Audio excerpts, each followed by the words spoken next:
Porque não ter trabalho é não ter dignidade, é não ter possibilidade de viver e promover a vida, defender a sua família.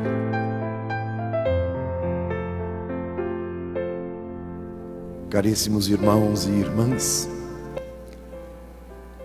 caminhamos nos caminhos do ressuscitado. Assim precisa ser. Aquela vela que acendemos na grande vigília da Páscoa, sua chama continua tremulando para nos indicar: o Deus vivo está no meio de nós e quer que vivamos, e vivamos abundantemente. Obrigado uma vez mais pelo carinho no dia deste meu aniversário. É sempre muito estimulante quando recebemos o carinho daqueles que nos têm com distinção, que gostam de nós, dos amigos, até porque os limites são relevados e as virtudes são ressaltadas. E a gente até se ilude que de fato é mesmo um pouco bom. E mais ainda, a gente se anima a corresponder ao amor dado, correspondemos com amor partilhado. E rezo no altar do Senhor que assim seja com a minha vida. Terceiro domingo da Páscoa, dia de São José Operário, patrono de todos os trabalhadores e patrono também da igreja presente no mundo.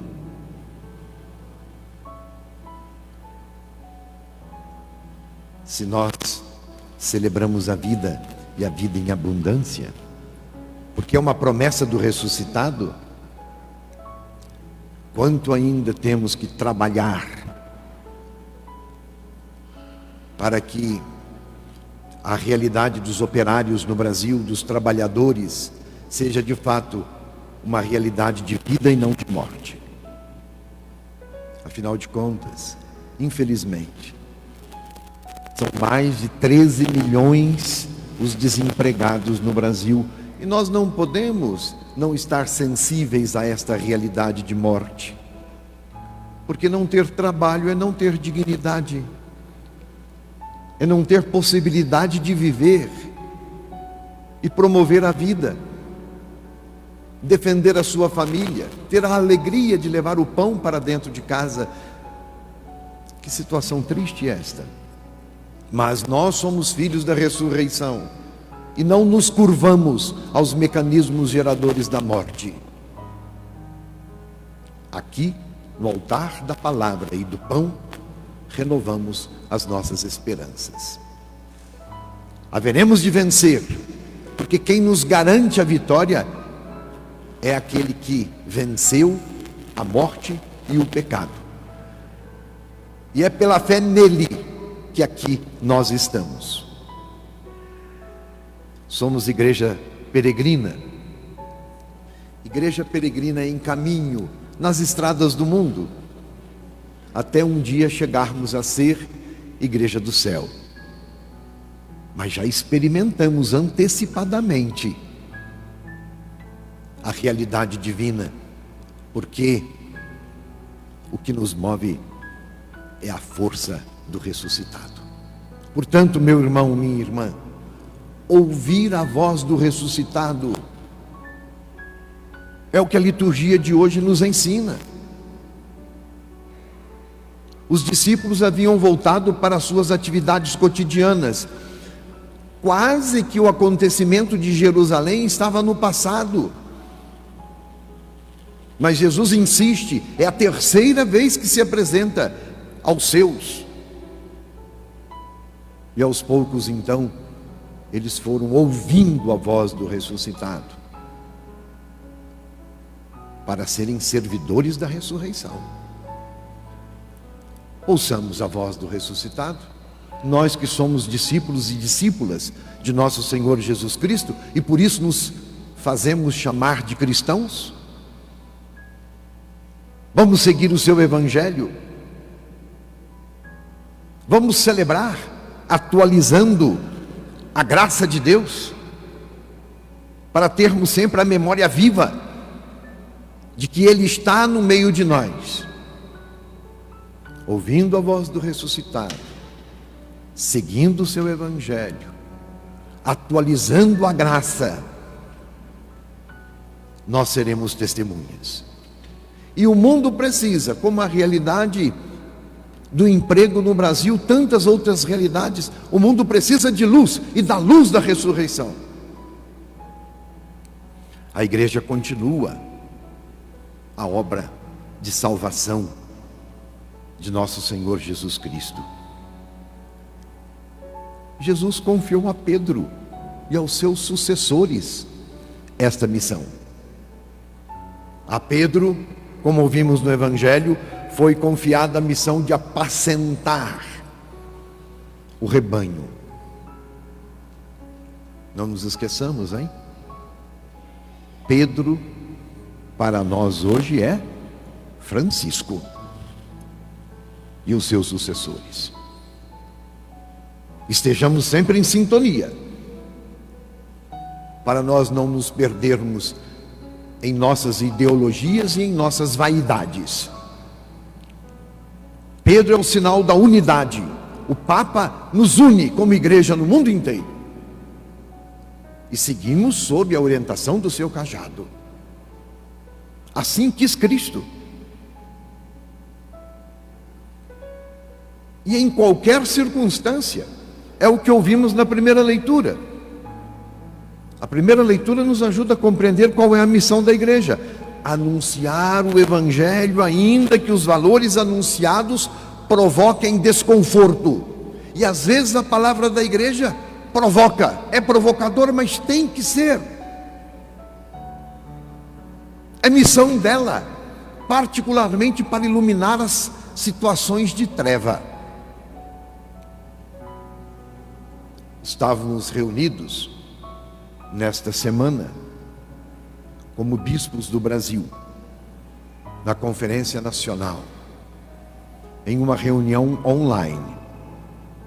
Mais de 400 pastores, trazendo a realidade das suas igrejas, neste imenso Brasil, neste Brasil continental. É claro que as realidades são diferentes, os desafios também, e o coração do pastor não pode ficar insensível. Foram muitas as questões em prol da igreja, da evangelização, da salvação, da pessoa como um todo, que nós discutimos durante este tempo. E fizemos uma carta ao povo brasileiro, de esperança, porque nós estamos precisados de esperança. Ao final da celebração, eu procurarei um espaço para ler esta carta, porque é a palavra dos pastores, das igrejas particulares, de todas as dioceses do nosso Brasil. A segunda leitura nos diz que a igreja é o povo dos filhos e filhas da ressurreição, que reconhecem no Cordeiro o próprio Deus, vivo e ressuscitado. Por isso que ao celebrarmos, nós sempre dizemos: Ele está no meio de nós. Cristo é o mesmo, ontem, hoje e sempre. E haveremos de professar esta fé, ainda que empenhe a nossa própria vida. E depois, no Evangelho, que indica que a igreja é animada e conduzida pelo Espírito do ressuscitado. O ressuscitado dá à igreja uma missão: apacentar, curar, cuidar, levar para os bons caminhos, ter uma palavra de autoridade moral, pastorear, conduzir o rebanho para a vida, livrando-o das armadilhas e dos lobos. E ali no Evangelho nós estamos no contexto da pesca. E é interessante quando fala o número dos peixes pescados. Não sei se botaram reparo nisso. 153 grandes peixes. Não é por um acaso, não? Por que citar assim tão precisamente? Segundo os estudiosos da Bíblia, 153 era o número das espécies de peixes conhecida na época de Jesus. Então, quando diz que havia na barca 153 grandes peixes, significa que toda a humanidade está na barca de Jesus. Ninguém está excluído da salvação. A salvação abraça a todos que querem entrar na barca de Pedro, na barca de Jesus.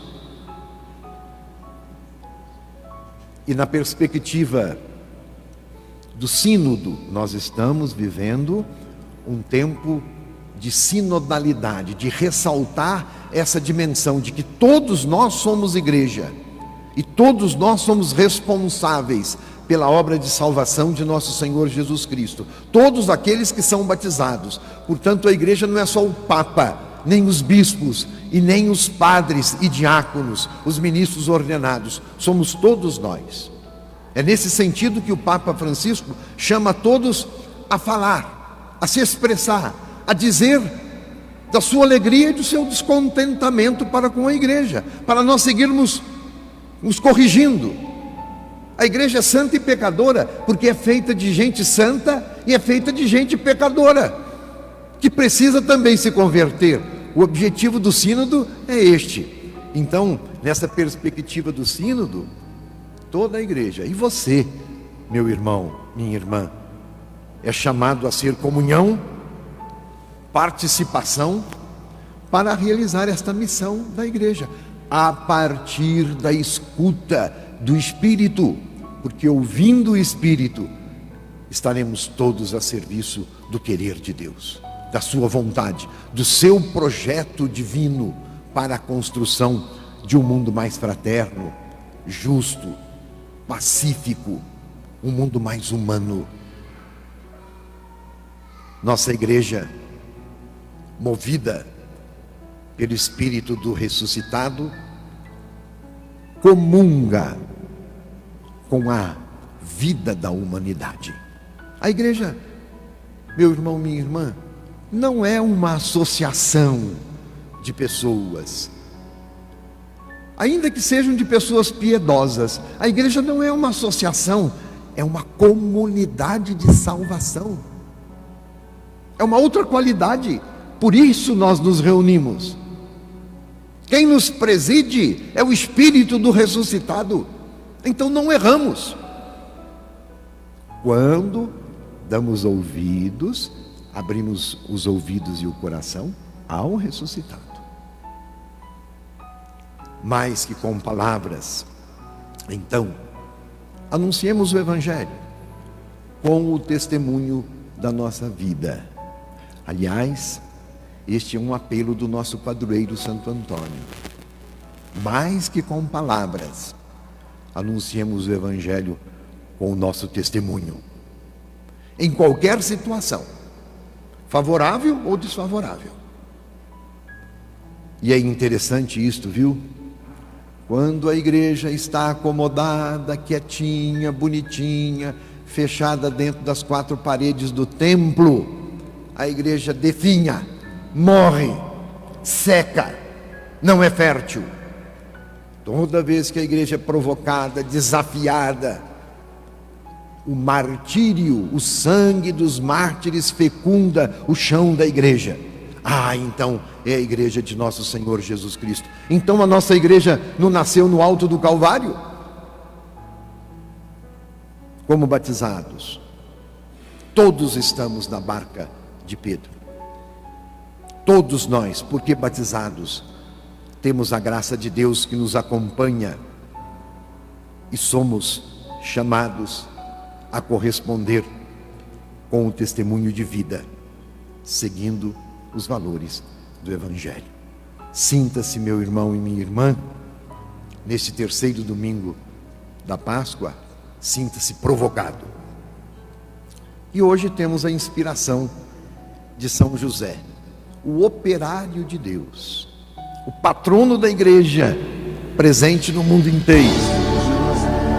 O operário de Deus nos ajude, ele nos ajuda a trabalhar para que o reino de Deus aconteça.